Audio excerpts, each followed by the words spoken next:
Ayan, Saturday morning mga kapiks. So ayan, may mga bata na po sa likod naglalaro at yung dalawa ko naman po ayan, tulog pa po. So hindi ko lang po muna ginising.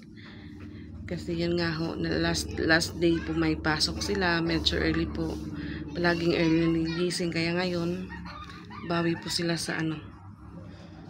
So palaging early na paggising. So, ayun nga ako, Sabado. Ngayon naman po ay naglalaba ako, mga kapiks. So, natapos ko na po yung isang batch akong binabad. Inuna ko po yung uniform ng mga bata. Tapos, mga towel. So, yun nga ako, kahapon po Friday. So, nakapagbayad din po ako ng bill namin ng kuryente. Muntikan din po ako hindi makaabot sa number. Kasi mga ilang minuto din po nung nakuha ko na po yung number ko. Nag-close na po doon sa Ligo. So, hindi na po sila nagpapasok ng magbabayad. So, yung nakuha kong number is 696. So, yung naabutan ko naman po is 606. So, may 90 pa po akong number na hinintay before pa ako makabayad kahapon. So, ayan mga kapiks. Dahil tulog pa po yung dalawa ko, so hindi ko po muna gisingin. Ako lang po muna ngayon yung mag-iigib ng tubig sa balon. At ayan, yung mga bata po sa likod, takbo ng takbo at medyo makulimlim naman po yung panahon ngayon dito sa amin. So, ayan yung mga bata, naglalaro na sila. Ang sexy po, ang sexy. Walang mga damit.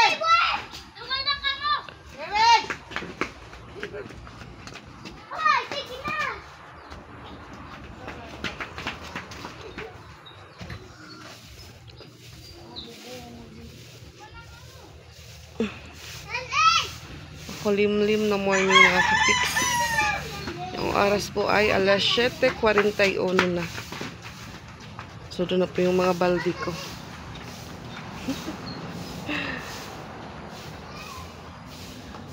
So dito tapos na po akong magwalis.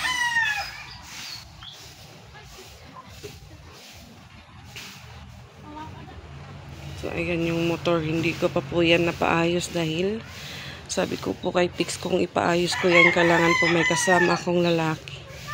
Kasi baka marami po yung dapat palitan. Yung problema, hindi ko po maalam kung ano yung ipapalit dyan na mga piyesa.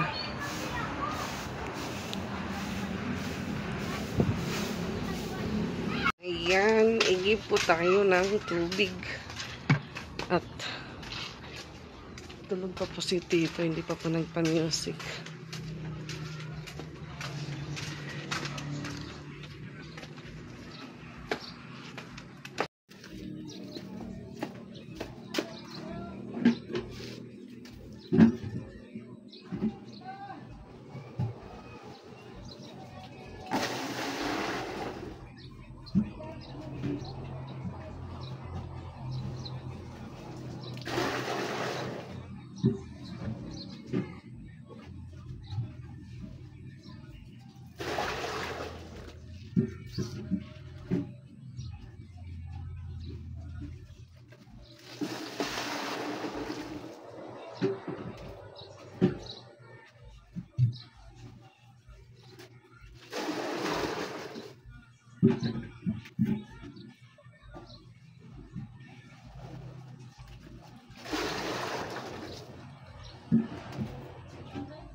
Doon na po yung isang baldi.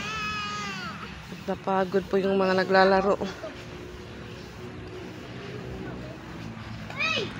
Kunin ko na po yung isa.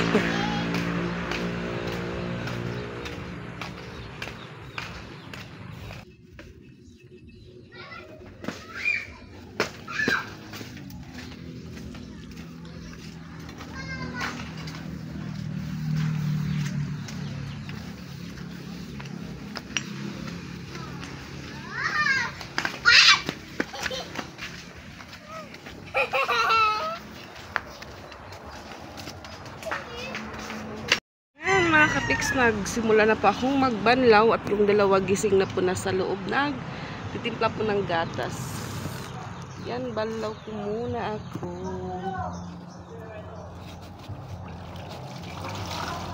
Di na po ako magagamit ng washing. Early pa naman po, for sure matutulog po itong mga nilabhan ko. So ngayon po ay 23, Sabado, yun nga Sabado. May binyagan po dito na anak po ng kung sa amin po. Yung nanay niya po is ninang ko. So in-invite po ako ng ko na pong masyal po sa kanila kasi binyag po ng anak niya. Mamaya pa naman po tanghali. Dahil alas 11 siguro matatapos yung binyag.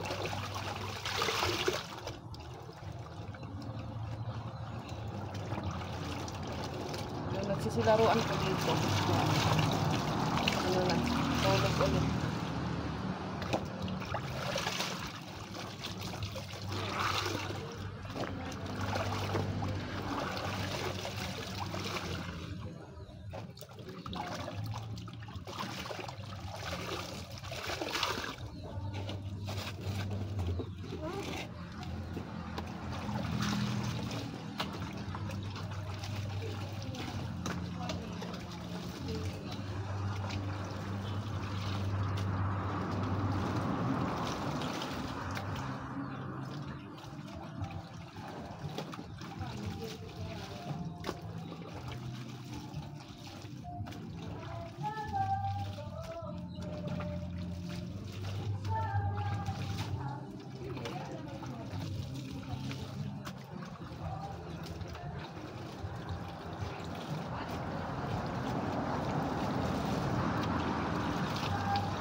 Alas 10:54 mga kapiks, at ayan, nakakapagsampay na din pa ako ng mga nilabhan ko.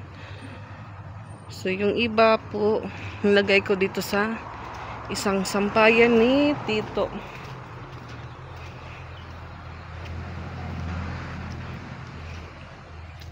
Dito nakalagay dahil dito po nakatutok yung init mga kapiks. Ayan,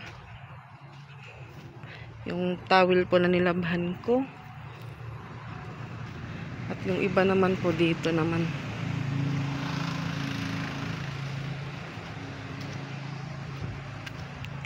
Yan. So hindi na lang din ako gumamit ng dryer. So mainit na po, hindi na po kagaya kanina na makulimlim.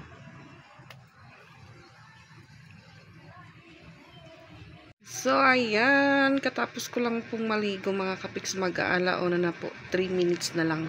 So ayan po yung dalawa, hindi pa po yan naligo. Tapos na po silang mananghalian. So yung inulam po nila is century. Gusto na nila mag-ulam ng century, kaya yun na lang din po yung pinaulam ko sa kanila. So yun nga, pupunta po ako ng Fustanis dahil may invitation po sa atin na sa binyag. Kaso yung dalawa po ayaw sumama dahil mainit. Yun din, pag sumama sila doon kina mama, sa labas lang pong magtatambay, magtatapok-takbo. Ito lang po sila sa bahay dahil ganyan lang po yung nila trabaho ngayon. Tapos yun nga yung sinampay ko. Alam naman po ni Ate Ezra kung saan niya ilalagay mamaya pag hapon na po mga kapiks. Ayan, sobrang init po sa labas.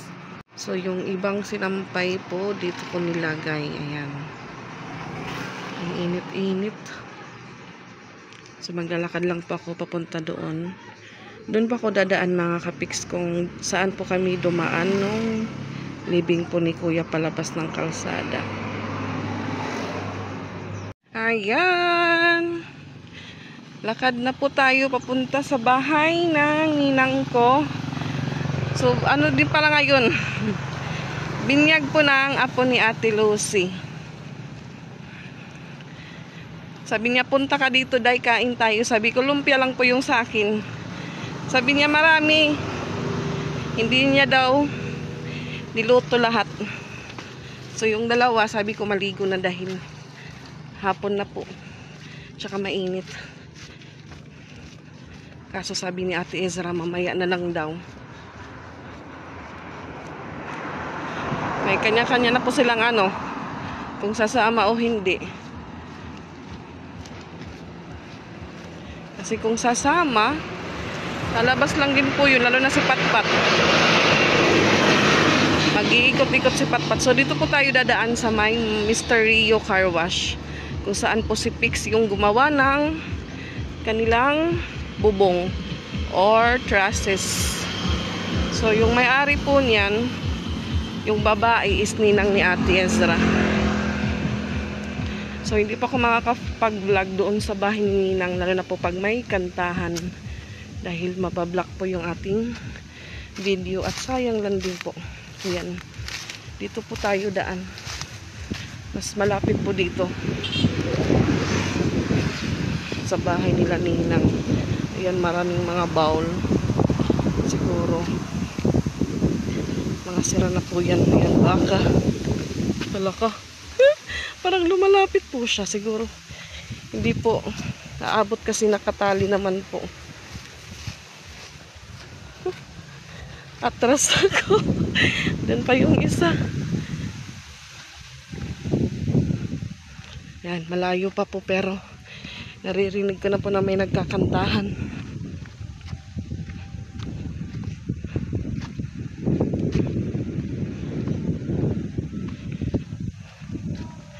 So dito po kami dumadaan dati. Nung maliliit pa po kami. Tapos dito po kami naghahanap ng sungo or panggatong. Ayan, lapit-lapit na tayo mga kapiks. Another baka. Yup.